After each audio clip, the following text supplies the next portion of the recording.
dabar seks viena moteriškė, kuri vadinasi Sherry Soria. Sherry Soria, jinai turi tokį Living Light institutą Kalifornijoje ir jis susipažino su Ann Wigmore nuvažiuodama į Puerto Rico, galvodama, kad jinai ten nuvažiuos atostogom, arčiau atostogom. Ir kaip jinai ten nuvažiavo, jinai labai buvo nustebusi, kad ten labai daug buvo sergančių žmonių ir labai jai buvo tokia įdomi staigmena. Vienu žodžiu, jinai vis tiek ten pasiliko ir pradėjo stebėti, kas ten vyko ir matė, kad ten žmonės gydosi, bet taip pat kaip girdėjote ir anksčiau, kaip kalbėjo Leola Brooks apie šitą gyvą maistą, kad labai jisai toks nebuvo skanus. Bet, žinai, jeigu jį naudoji ir valgai, tai labai sveikatą, žinote, paima ir pakeičia ir žmonės pasveiksta.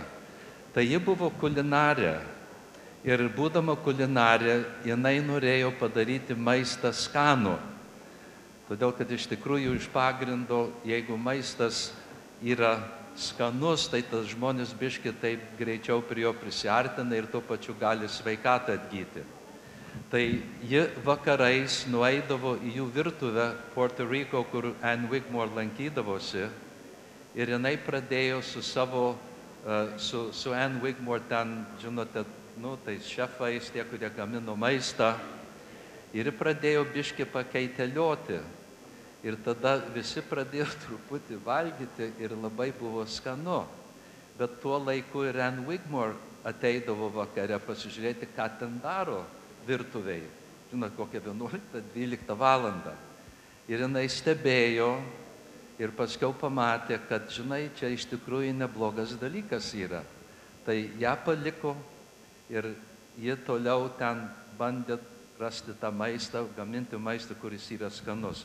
Bet labai trumpai Ann Wigmore ją pasitikėjo ir jinai pasakė, žinai, tu toliau tęsk, ką tu darai, ir tu pradėk institutą ir tu pradėk visokius pasaulio šefus pritraukti, kad jie šitą maistą galėtų plėsti per visą pasaulį. Jos institutas dabar iš 50 tautų prisitraukia, arba, sakyčiau, atvažiuoja pasaulio gurmei šefai išmokti, ką reiškia gurmei gyvas maistas. Tai kas buvo, kaip žinote, buvo mūsų čia žygis visų institutų, žinote, direktorius atvežti šičia. Aš su ją kalbėjau ir, žinot, normaliai tokie žmonės, jas išplanuoja savo, žinot, maršrutus, kokie maždaug metai pirmin. Tai mes jos paklausėm maždaug 4-3 mėnesiai prieš šitą įvykį. Tai jinai bandė vienaip, kitaip, kaip nors, žinot, jai nebuvo proga, negalėjo įsisukti. Tai jinai nutarė paimti ir padaryti filmą, 20 minučių filmą. Ir tą filmą vadinasi Tribute to Ann Wigmore. Ir mes ją dabar pagrosime. Tai čia buvo jos dovana, kaip nors prieiti, prisitaikyti, žinote, prie šito mūsų įvykio. Tai dabar galbūt galima Pavelio paprašyti, kad jisai tą filmą parodytų. Ir, žinai, dar sekundę. Jūs pamatysite, kokia jinai ypatinga moteris. Jinai irgi 65 metų yra. Gal nereikėjo sakyti. Žinote, gal po to būtų galima pasakyti. Ir matysite, kaip žmogus, kuris gyvą maistą maitinasi, kaip jis atrodo. Tarp kitko, jinai turi juodą diržą iš judo, black belt iš judo. Ir matysi tokią smulkutę, bet, žinai, čia vyrukščiam būtų biški sunku su ją ten pasimaišyti. Gerai, tai...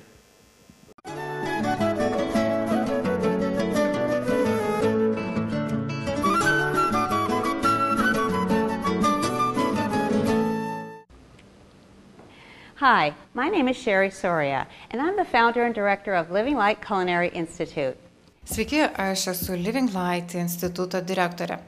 Noriu pagerbti puikią moterį, kuriai esu dėkinga už tai, ko pasiekiau savo gyvenime, tai yra Ann Wigmore.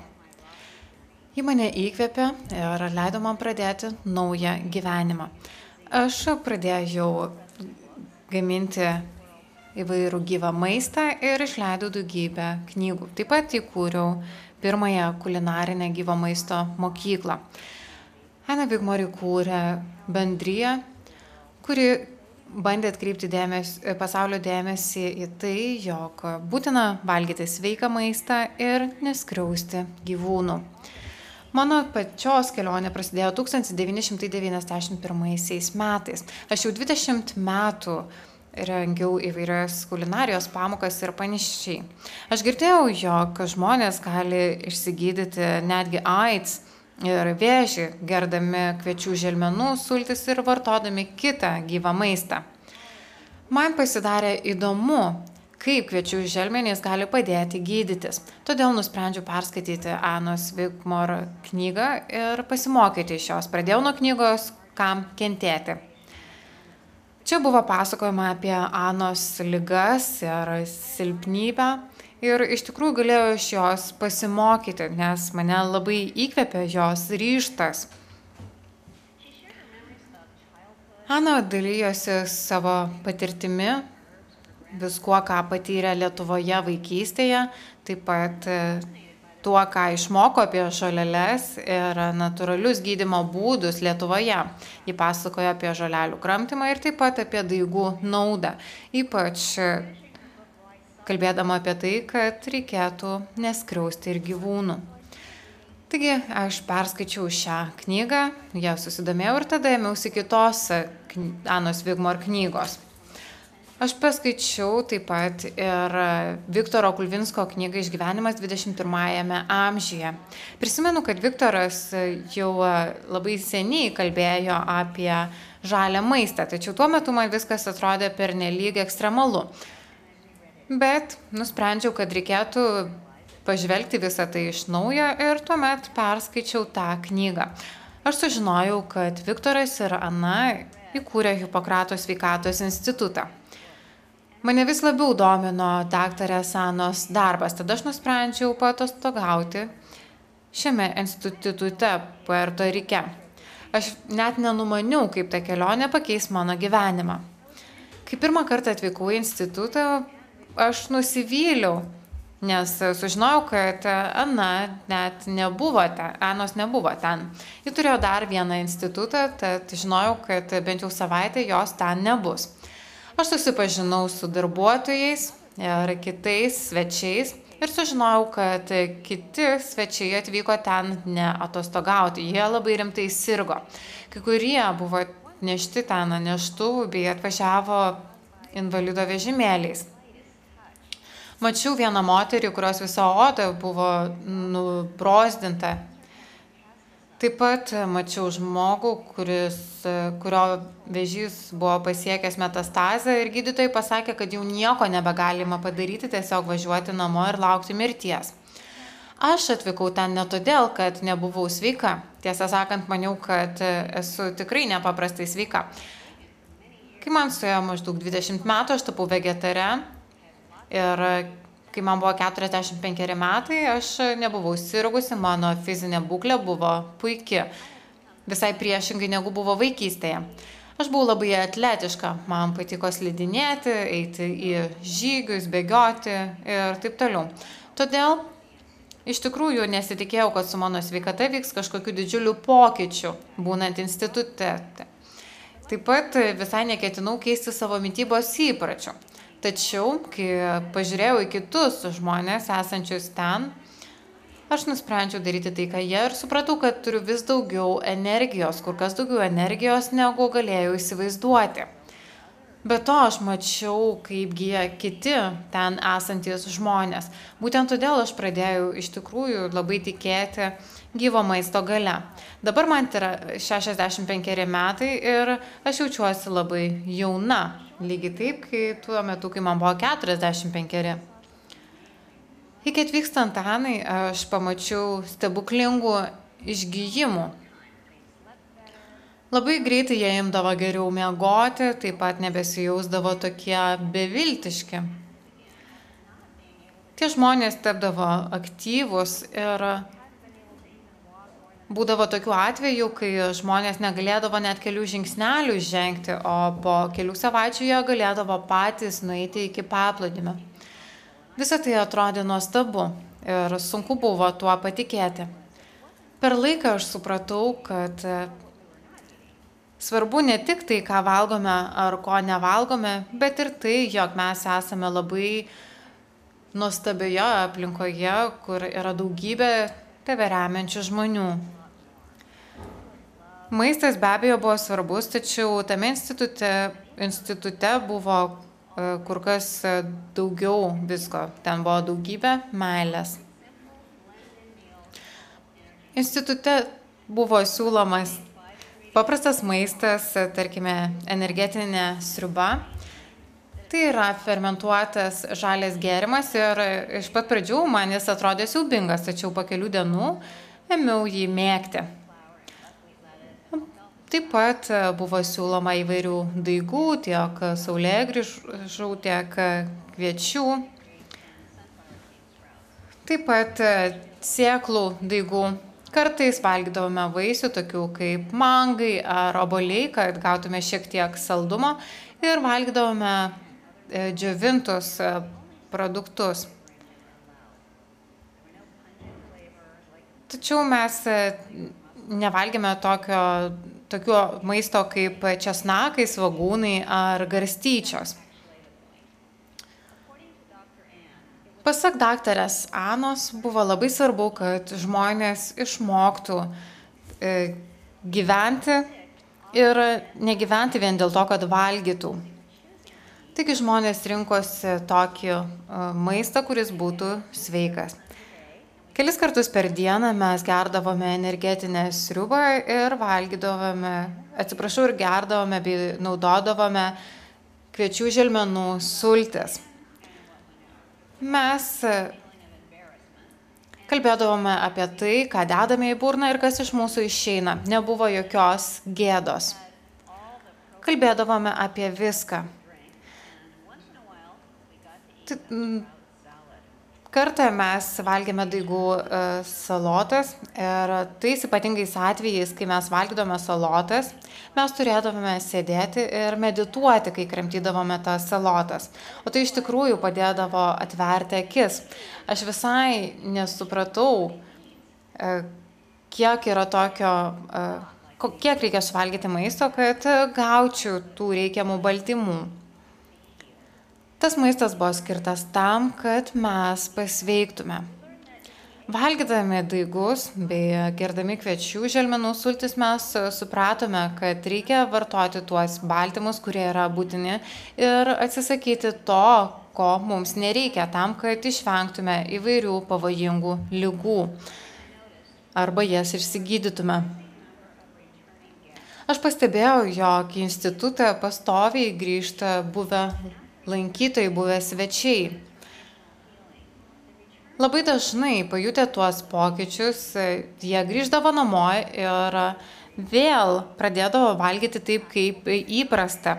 Taigi jie grįždavo atgal į institutą ir tikėdavosi, kad Anos institutas juos grąžins į teisingas vėžes.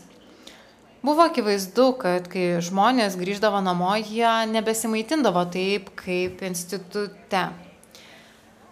Žmonės nebevalgydavo tos energetinės sriubos. Ir aš puikiai supratau žmonių prigimtį, kad maistas yra ne tik tai būdas pamaitinti kūną, tai turi būti ir tam tikros emocijos. Tad aš pamaniau, jog reikėtų šiek tiek daugiau įvairovės. Tam, kad žmonės net grįžę namo ir toliau taip maitintųsi. To buvo galima pasiekti siūlant skanų maistą ir įvairų maistą, kad tiek to maisto struktūra, tiek išvaizda būtų skirtinga. Nes labai dažnai diena iš dienos būdavo valgomas toks maistas, kuris buvo subaltas, susmulkintas ir niekas nesikeisdavo. Buvo akivaizdu, kad žmonės nuo tokio maisto gyja, tačiau aš norėjau, kad maistas būtų ir suteikiantis jaukumo jausmą, toks, prie kokio esame pripratę. Tiesa ta, kad iš tikrųjų žmonės nėra labai linkę keisti savo mitybos įpročių. Aš žinojau, kad turiu pakankamai įgūdžių tam, kad padaryčiau tą maistą skaniu. Vadinasi, žmonės galėtų valgyti tą maistą, juo mėgautis ir tuo pačiu metu gydyti. Įtikinau darbuotojus įleisti mane į virtuvę tuomet, kai visi svečiai jau būdavo sugulę. Kai Ana grįžo, aš buvau jau sugalvojusi daug įvairių skanių receptų, kurie svečiams labai patiko. Prisimenu tą dieną, kai Ana grįžo, mes nekantraudami laukėme, kada ją išvysime. Aš buvau nustebusi, kad būdama tokio amžiaus ji buvo nepaprastai gyvybinga. Mes sėdėjome ant grindų ir dalijome savo pasakojimais. Ji sėdėjo susikryžiavusi kojas ir visai nesunkiai nuo tų grindų atsistojo. Tiesiog pašoko ir kai visi pradėjo šokti, ji taip pat prisijungė. Kai aš nuvykdavau į paplūdimį, ji ten jau būdavo prieš pat aušrą. Ir kai aš pasiskindavau daigų, ji jau būdavo viską padariusi. Žinojau, kad ji miegojo tik tai porą valandų per naktį ir taip pat numigdavo šiek tiek dienos metu. Dėl to ji turėjo daug laiko meditacijai ir apmąstymams. Aš taip pat pripratau prie tokio režimo ir keliuosi prieš aušrą. Man labai didelį įspūdį padarė Anos energija. Žinau, kad ji vyko į Kanadą, kur kalbėjo su gydytojais ir seselėmis. Ji labai daug keliaudavo, vykdavo iš Bostono į Puerto Riką ir atgal, organizuodavo labai daug seminarų, kai iš tikrųjų labai daug, 82 metų žmonių jau būna arba labai ligoti, arba jau iškeliavę Anapilin. Kai Ana Vigmor sužinojo apie mane bei apie mano iškylas naktinės į virtuvę, ji atėjo su manimi pasikalbėti. Darbuotojai man leisdavo vartoti tokį maistą, kurio nevalgydavo kiti svečiai, pavyzdžiui, imbierą, cinamoną ir panašiai. Jie buvo draudžiami institute. Tačiau panašu, jog daktarai Anai visai patiko tokių produktų įtraukimas į mitybą. Padariau labai daug receptų iš įvairių džiovintų vaisių bei riešutų. Ir vieną kartą paruošiau visokių skanumynų ir kai atėjau ryte į virtuvę, mačiau, kad jau kai ko nebėra. Žinojome, jog Ana šiek tiek pasivaišino. Taip pat aš sugalvojau vadinamosius sūrius ir žinojau, jog tai padarys revoliuciją. Vieną kartą Ana pasikvietė mane ir pasakė, tu būsi mano mokymų švyturys. Niekada nepamiršiu tų žodžių. Aš supratau, kad iš tikrųjų vadovausiuosi būtent jos idėjomis. Aš jai pasakiau tai. Pasakiau, kad noriu, jog gyvas maistas būtų toks skanus, kad jie rinktųsi būtent jį, o ne gamintą maistą. Negalėjau sulaukti, kada grįšiu į savo virtuvę ir sugalvosiu daugybę skanių receptų. Prisimenu Anos žodžius, kad aš būsiu jos mokymų švyturys ir nuolat tuos žodžius girdžiu. Grįžau namo ir praleidau 3 mėnesius savo virtuvėje, galvodama ir kurdama įvairius receptus.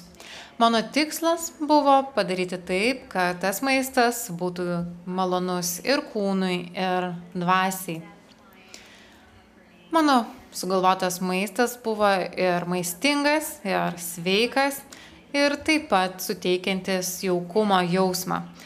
Panaudojau visą tai, ką išmokau pas Aną. Vėliau pradėjau mokyti maisto gaminimo kursų, kurie buvo pavadinti Pamiršk apie gaminimą. Kai kam atrodė, jog mano idėja yra visiškai beprotiška. Tačiau žmonėms iš tikrųjų labai patiko tokie kursai ir jie atvykdavo iš tolimų šalių tam, kad išklausytų mano kursų. Vieną kartą, kai meditavau, aš gavau žinią iš Anos. Ji buvo jau 1 metus mirusi. Iš tikrųjų, kai sužinojau apie jos mirtį, man buvo labai skaudu. Tačiau sąmoningai apie ją nebemąstydavau. Todėl man buvo labai keista, kai Lyg žaibas iš dangaus mane pasiekė žinia iš Anos, kad tai, ką darau, yra puiku, tačiau reikėtų imtis tolesnių veiksmų. Man kilo klausimas, ką dar galiu padaryti. Aš sukūriau daugybę receptų, kurie yra paremti gyvų maistu, mokiau žmonės, kaip tokį maistą gaminti. Aš išlaikiau savo pažadą, aš nemokiau jokio kito gaminimo būdo ir tada pagalvojau, gal man reikėtų išleisti knygą. Taigi pradėjau rašyti pirmąją knygą Angelų maistas, į kurią buvo įtraukti sveiko maisto receptai. Tada man pasisekė ir sutikau Viktorą Kulvinską Oregone. Viktoras paragavo mano maisto ir jis paprašė, kad patiekčiau maistą jo organizuojamame renginyje. Po to jis prisėdo su manimi ir labai rimtai man tarė: tu privalai mokyti šefus visame pasaulyje tam, kad jie žinotų, kaip gaminti tokį maistą. Aš supratau, kad aš privalau mokyti virtuvės šefus gyvo maisto gaminimo ir tuomet jie galėtų šią žinią skleisti toliau.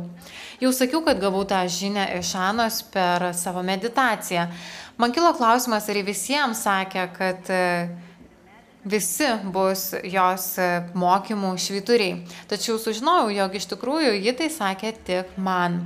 Po to, kai susipažinau su Viktoru ir gavau šią žinią iš Anos, aš supratau, kad turiu įkurti tokią specialią mokyklą virtuvės šefams. Norėjau tą žinią labai greitai paskleisti visame pasaulyje ir supratau, kad norint to pasiekti, aš privalau mokyti mokytojus. Po to, kai susitikau su Viktoru, gimė šio instituto idėja ir tuomet aš įkūriau Living Light institutą. Manęs klausė, kaip sugalvojai tokį pavadinimą. Niekada negalvojau pavadinti jo savo vardu. Man atrodo, kad būtent šis pavadinimas atspindi tai, kaip mes gyvename ir ką mes valgome. Tai reiškia ir gyvenimą šviesoje, ir gyvenimą lengvai, nes tokio maisto vartojimas iš tikrųjų leidžia mums dalintis tą šviesą su kitais. Būtent todėl Living Light institutas yra pagarba Anai Wigmore. Labai dėkinga esu jai ir Viktorui už tai. Aš pasakojau savo mokiniams apie Aną Wigmore ir tai, kaip ji mane įkvėpė tęsti jos idėjų skleidimą. Tuomet prie manęs priėjo moteris ir prisistatė. Ji pasakė, kad kai aš kalbėjau, ji galėjo kampe matyti Aną Wigmore, ji šypsojosi ir linksėjo. Aš tuo tikiu. Iš tikrųjų savo institute jaučiu jos buvimą. Gyvenimo kelyje mes sutinkame įvairių žmonių. Ir iš tikrųjų turime dalytis tuo, ką išmokome. Aš mokau žmonės į maistą, įdėti meilę ir pasirūpinti, kad tas maistas būtų ne tik sveikas, bet ir skanus. Tad aš susitikau su Ana Wigmore ir išmokau įvairių dalykų. Dabar ji ir toliau gyvena visose šalyse ir vis dar yra daugelio žmonių širdise. Ji gyvena visuose Living Light instituto šefuose ir taip pat toliau skleidžia savo žinią per tuos, kuriuos mokė. Mes visi dabar skleidžiame šią žinią. Labai ačiū, daktarė Ana, už tokią įtaką, kurią padarėte mano gyvenimui bei daugybės kitų žmonių gyvenimams. Jūs tikrai pasitarnavote pasauliui ir mes už tai esame nepaprastai dėkingi. Ačiū.